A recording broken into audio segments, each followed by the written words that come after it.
Hello বন্ধুরা, কেমন আছো তোমরা? আশা করছি ভালো আছো। আমিও ভালো আছি। আমি আবার আজকে চলে এলাম আমার নতুন একটি ভিডিওর সঙ্গে। পিএস ব্লগ চ্যানেলে তোমাদের স্বাগত জানাই। তো আজকে আমি আমার ছেলেকে কিভাবে থেরাপি করাই সেটাই দেখাবো তোমাদেরকে। থেরাপি আমি বাড়িতেই করি, নিজে আর কি করি সেটাই দেখবে। তো বন্ধুরা, তোমরা দেখতে থাকো আমার ছেলেকে কিভাবে থেরাপি করাচ্ছি। এই দেখো, প্রথমে এক হাত দিয়ে ওই বলকে ধরবে, তারপরে আরেকটা বলকে ধরবে। এই সাইডে একটা হলুদ বল, এখানে পিঙ্ক বল, সেটাকে ধরবে। তারপর মানে হাতের অনেক অনেক রকমেরই ব্যায়াম হয়। তো সেটাই আজকে পুরোটাই যদি একসঙ্গে দিই তাহলে 1 ঘন্টা 1.5 ঘন্টা ব্যায়াম করাই। তো অনেকটা বড় হয়ে যাবে ভিডিওটা। সেই জন্য কি পার্ট 1 পার্ট 2 করে তোমাদের সঙ্গে শেয়ার করব। তো এটা কি হলো, পার্ট 1। প্রথমে হাতের ভিডিওটা দেখাবো তোমাদেরকে, তারপর পার্ট 2 সেটা নিয়ে আসবো কালকে। আজকে ভিডিও দিতে একটু দেরি হয়ে গেল। তো বন্ধুরা, তোমরা ভিডিওটা প্লিজ একটু দেখো, দয়া করে তোমরা স্কিপ না করে ভিডিওটা একটু দেখো প্লিজ। আমার খুব সাপোর্টের প্রয়োজন, তোমরা একটু সাপোর্ট করো বন্ধুরা, তোমরা একটু সাপোর্ট করো। ছেলেকে ব্যায়াম করাতে খুব কষ্ট হয়, সেও কষ্ট পায়। আমার না হয় কষ্ট, সেটা মানলাম, কিন্তু ছেলেটা খুব কষ্ট পায় ব্যায়াম করাতে। মানে হাতে পায়ে ব্যথা হয়ে যায়, তো ব্যায়াম করতে চায় না। তো খুব কষ্ট করে ওকে ব্যায়াম করাতে হয়। আগে তো ট্রিটমেন্ট করাতাম ডক্টরের কাছে নিয়ে, ডক্টর করিয়ে দিত। তো আমি সেটাই দেখে শিখেছি ওনার কাছে। 1 থেকে 1.5 বছর ব্যায়াম করিয়েছি ডক্টরের কাছে নিয়ে, কিন্তু এখন আর হয় না টাকা পয়সার সমস্যার জন্য। এখন বাড়িতে আমি যতটুকু পারি ততটুকুই ব্যায়াম করার চেষ্টা করি। ডক্টর বলেছিল যত বেশি করা যায় ততই ভালো। তো আমার ছেলে আগে অনেকটাই আগের থেকে সুস্থ হয়েছে। তো এখন আগে তো একদম বিছানায় শুয়ে থাকতো, কিছুই করতে পারতো না। এখন তো উঠে বসতে পারে, হাত পা নাড়াতে পারে, হামাগুড়ি দিতে পারে। তারপর কিছু পেলে সেটাকে ধরে দাঁড়াতে পারে, হাঁটতে পারে। একা একা হাঁটতে পারে না, কিন্তু কিছু যদি পায় সেটা ধরে হাঁটতে পারে, হামাগুড়ি দিতে পারে, এই ঘর থেকে ওই ঘর যেতে পারে। কথা বলতে পারে না, কিন্তু তাও যদি কথা না বলেও যদি একটু দাঁড়ায় বা নিজের পায়ে হেঁটে এখান থেকে এখানে যায়, তাহলে তো তার থেকে শান্তি আর কিছুই হয় না, তাই না বন্ধুরা? তোমরা যদি সাপোর্ট করো, আমি অবশ্যই আবার আমার ছেলের ট্রিটমেন্ট শুরু করতে পারবো। ডক্টরের থেরাপি করা আর আমি আর কতটুকু পারি বলো? আমি যতটুকু দেখে শিখেছি ততটুকুই ওকে ব্যায়াম করাই আর কি। তো তোমরা দেখতে থাকো প্লিজ, স্কিপ না করে।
এরকম এরকম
দিয়া দে সব লাইনটা দিয়ে দে এবার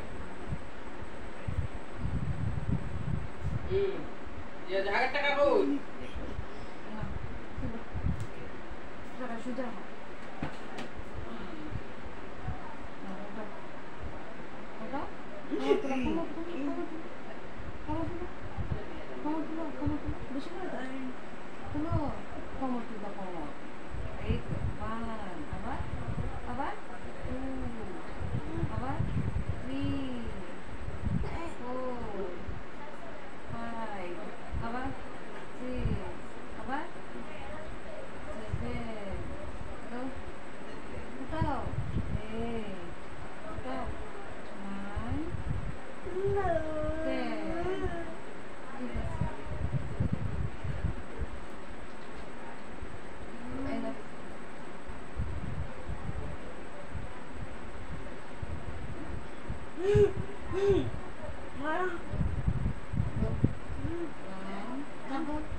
ওটা ওটা ওটা উঠায় না খানে কমর 1 কেজি তো 1 কেজি এরকম ডেলি সুন্দর করে ব্যায়াম করলে ইয়ে করবে সাইকেল চালা সাইকেল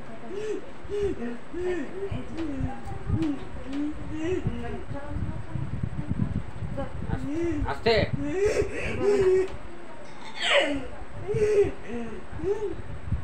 শুনু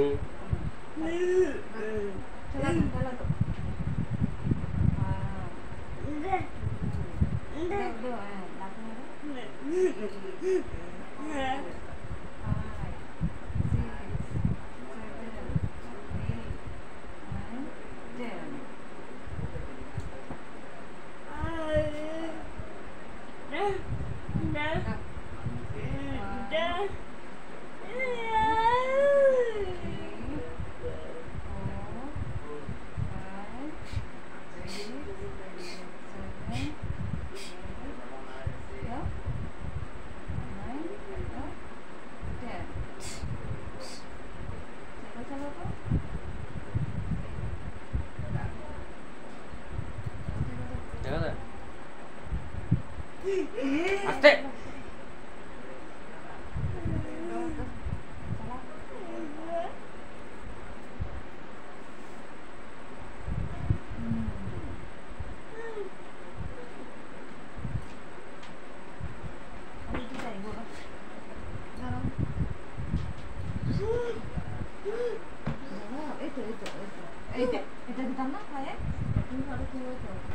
তারপর থেরাপি করতে যা যা লাগে জিনিসপত্র সব কিছু কিনেছিলাম আছে সেটা দিয়ে ব্যায়াম করি, কিন্তু এখন তো আস্তে আস্তে বড় হয়ে যাচ্ছে, তাই এখন একা ব্যায়াম করা তো অসুবিধা হয়ে যায়, ওর বাবাকে ধরতে হয়, আমি একা করাতে পারি না এখন আর আগের মতো। তারপর যদি আজকে এই পর্যন্তই, পরের ভিডিও নিয়ে আসছি নেক্সট ডে।